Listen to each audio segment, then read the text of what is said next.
अवधि हमरी पहचान, माटी में बसल दिल के अरमान, शब्दन में सोस बोली में जान। हमसे पूछे जो कह दे हमार सम्मान।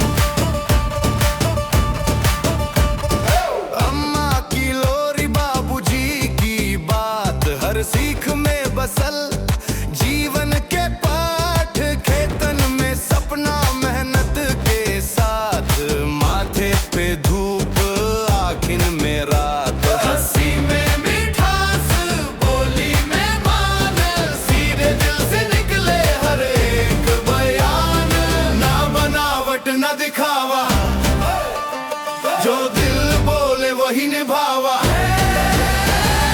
ढोलक की थापे नाचे जवान, पैरन में माटी माथे पे जान, पुरखन की खुशबू आज भी महान, हर गीत में बसल उनका अरमान।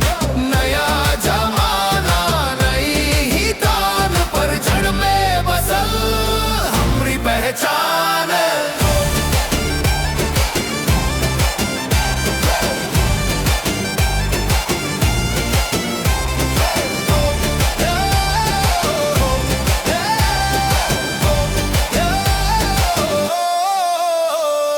शहरन में जाके ना भूले गई नी, अपनी बोली से मुंह मोड़े गई नी, जहां भी बोलनी सर उठ गई नी, हम अवधि हैं ई कह के चलनी।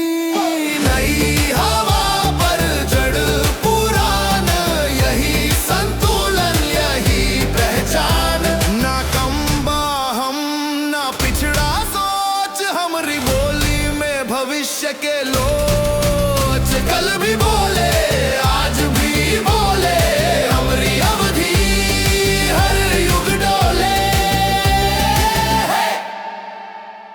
हमारी अवधि हमारी पहचान, माटी में बसल दिल के अरमान। सोनी फायर